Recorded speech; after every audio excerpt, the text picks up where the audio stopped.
নমস্কাৰ, মই লক্ষীন্দ্ৰ জুমন গগৈয়ে আপোনালোকলৈ লৈ আহিছোঁ আমাৰ অন্য এটি অনুভৱ। বাস্তৱ কাহিনীৰ সৈতে সংগতি থকা এই অনুভৱটিৰ শিৰোনাম অনাশাৰে অনিদ্ৰাৰে কাৰাগাৰত এনিশা। বৰ এটা বেছি দিন হোৱা নাই। অনাশাৰে অনিদ্ৰাৰে কাৰাগাৰত এনিশা কটোৱা বৰ এটা বেছি দিন হোৱা নাই। অন্ধবিশ্বাসৰ বলি হোৱা মিছা অপবাদত কাৰাগাৰত এনিশা কটোৱা বৰ এটা বেছি দিন হোৱা নাই। অভিশপ্ত নিশাটোৰ কথা ভাবিলেই মন প্ৰাণ উচুপি উঠে, বুকুখন দেখোন বৰকৈ কঁপে।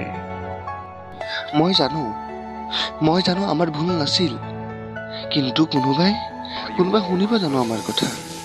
এজনেতো কৈয়ে দিলে আমিবোৰ হেনো তাবত গজা। বিৰোধীয়ে কুচক্ৰান্তকাৰীৰ সাহস পাই মিছা মিছা গান গাই দোষী বুলি আমাকে সজালে।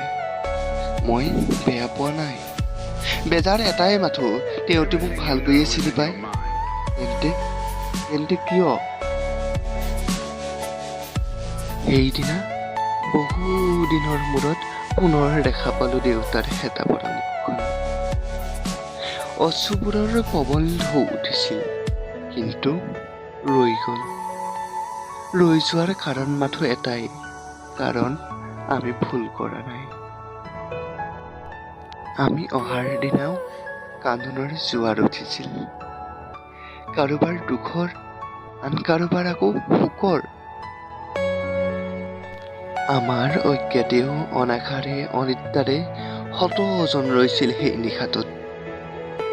কোনোজন আমাৰ বাবে, আন কোনোজন আকৌ আমাৰ মৰমৰ বাবে। পুৰে দিনটোত আমাৰ কাষলৈ সহস্ৰজনৰ আগমন ঘটিছিল। কোনোবাই সাহস দিয়ে, কোনোবাই অন্ন, আন কোনোবাই আকৌ ইটিকিং হোজক হাঁহি কিম্বা ৰঙা চকুৰ চাৱনিৰে বেজাৰৰ সম্ভাৰ।